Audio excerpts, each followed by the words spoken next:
ደረሰው በደል ሊነግሩን የሚፈልጉን ሰዎች በጣም ነው ማደንቀው። አማራ ክልል ሄደው አያውቁም ማለት ነው።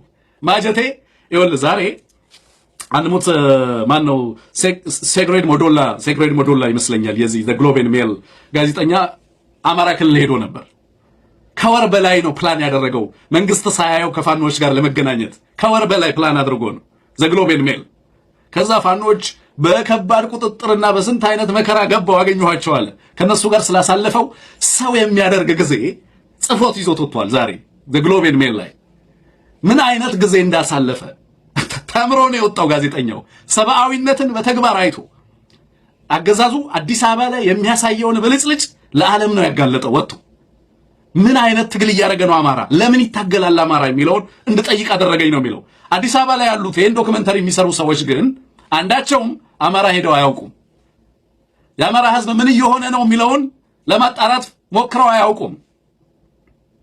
ትግራይ ሄደው አያውቁም። የትግራይ ህዝብ እንዴት እየኖረ ነው የሚለውን ለማየት ፈቃደኛ አይደሉም። ወለጋ ኦሮሞ እንዴት እየኖረ ነው የሚለውን ለማወቅ ፈቃደኛ አይደሉም። እነዚህ ጋዜጠኞች የአውሮፓ ጋዜጠኞች፣ የካናዳ ጋዜጠኞች ከአሜሪካ ሄደው ሌሎች ቦታዎች ላይ ሄደው ምን እየተደረገ ነው ሀገሪቱ ውስጥ የሚለውን ነገር ለማየት ሲሄዱ፣ እነዚህ ግን በአማራ ህዝብ ላይ ዝም ብለው 5 ዘፈን ልንገራችሁ። ብልጽግና ከመጣ ባለፉት 1 ዓመታት ብቻ እነ ታደለ ገመቹ የዘፈኑትን ዘፈን እያንዳንዱን ዘፈን ልንገራችሁ፣ ፍረጃዎቹን ትርጉሙን ልንገራችሁ። ይሄንን የሚሰራው ጋዜጠኛ እንዲህ አይነት ዶክመንተሪዎችን የሚነግሩን ጋዜጠኞች ህዝባችን ያሳለፈውን መከራና እያሳለፈ ያለውን መከራ ሊሰሙ የማይፈልጉ ናቸው። ብልጽግናን በወሬ አይደለም የምናውቀው፣ እንደነሱ በታሪክ አይደለም፣ ልቦለድ አንብበን አይደለም፣ በተግባር በወገናችን በህዝባችን ላይ ምን እያደረገ እንዳለ ዛሬ የወጣው ሪፖርት ብቻ ዘ ግሎቤን ሜል ይዞት የወጣውን ብቻ አንሙት አቅርብልን። ምን ይላል ዛሬ ይዞት የወጣው ሪፖርት? ቢያንስ እንግዲህ ህዋትን ነው እነሱ ሊነግሩን የሚሞክሩት አይደለ? ዛሬ የዓለም ጋዜጠኞች ዘ ግሎቤን ሜል አብይ ምን እያደረገ ነው አማራን የሚለውን ነገር እንዴት ይዘውት እንደወጡ ትንሽ እንደው ብታቀርብልን ደስ ይለኛል። ለምንድን ነው ፋኖ የሚዋጋው የሚለውን ለማወቅ ነው ሄድኩት ነው የሚለው። አዲስ አበባ እዚህ ጋር ፋውንቴን፣ እዛ ጋር መብራት፣ እዛ ጋር እንትን በጣም ትሪኪ ነው ይላል። አዲስ አበባ አይቶ የሚመለስ ጋዜጠኛ በሀገሪቱ ውስጥ ምን እየተካሄደ እንዳለ ያለውን ነገር ፒክቸሩን አያውቀውም ይላል። ጥቂት ኪሎ ሜትር ከአዲስ አበባ ስትወጣ ነገርየው ተገላቢጦሽ ነው የሚለው። that's where the story of the country starts። የሀገሪቱ ታሪክ የሚጀምረው ከአዲስ አበባ አይደለም ይላል። የሀገሪቱ ታሪክ የሚጀምረው ከአዲስ አበባ 5 ኪሎ ሜትር 10 ኪሎ ሜትር ወጣ እያልክ ስትሄድ ነው። ዲሰፕቲቭ ነው አዲስ አበባ። ኮንፊውዝ እና ኮንቪንስ ነች አዲስ አበባ። ሞዴሏ ነች፣ ማሳያ ነች። የአብይ አህመድ ላብራቶሪ ነች። የፖተምኪን ፓርቲ ላብራቶሪ ነች።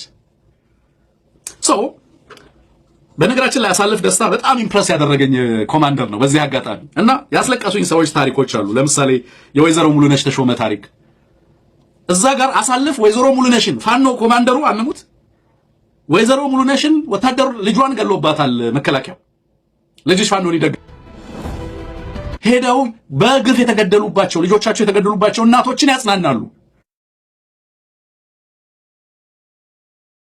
ኮማንደሩ እየሄደ ህዝቡን ያጽናናል ነው የሚለው ዘገባው። በዛ ላይ ፍቅር አደለን አገኘኋት ይላል። 27 ዓመቷ ነው። ቤቷ ፈርሷል። እያንዳንዱን ፎቶግራፍ ይዞት ነው የወጣው።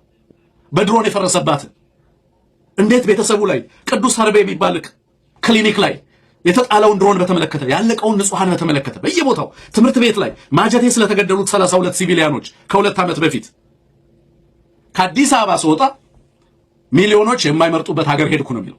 ሚሊዮኖች የማይመርጡበት ሚሊዮኖች ልጆቻቸውን የማያስተምሩበት ሀገር አለ ነው የሚለው። ትምህርት የተነፈጉ ኢትዮጵያውያን አሉ ነው የሚለው። ትምህርት ቤቶቻቸው በድሮን የሚጋዩ ኢትዮጵያውያን አሉ። ፋኖችን ለማግኘት 1 ወር ፕላን አደረግኩ። ከዛ በኋላ ሳምንት ነው ከነሱ ጋር የቆየሁት ነው የሚለው። አጠቃላይ በማፕም ፖለቲካል ቫዮለንሱን አማራ ክልል ስላለው በማፕም እንደዚህ አይነት ማፖችን ይዞ ወጥቷል። አጠቃላይ ክልል ውስጥ ያለውን የፋኖን እንቅስቃሴ በተመለከተ በነገራችን ላይ ይሄ ብጫ የምታዩት አጠቃላይ የአማራ ክልል እንዳለ በቀደምም አክሊድ ይዞ ወጥቷል። በነገራችን ላይ እሱን ምስል ቢቢሲም ተጠቅሞታል።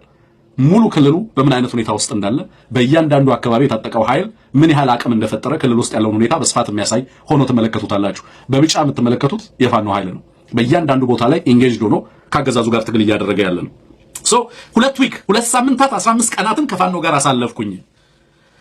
እዛ ሄጄ የወደሙ ትምህርት ቤቶችን፣ ጤና ጣቢያዎችን፣ ትምህርት ያጡ በሚሊዮኖች የሚቆጠሩ መምረጥ የማይችሉ ንጹሃንን እና የአማራን ህዝብ ተመለከትኩኝ።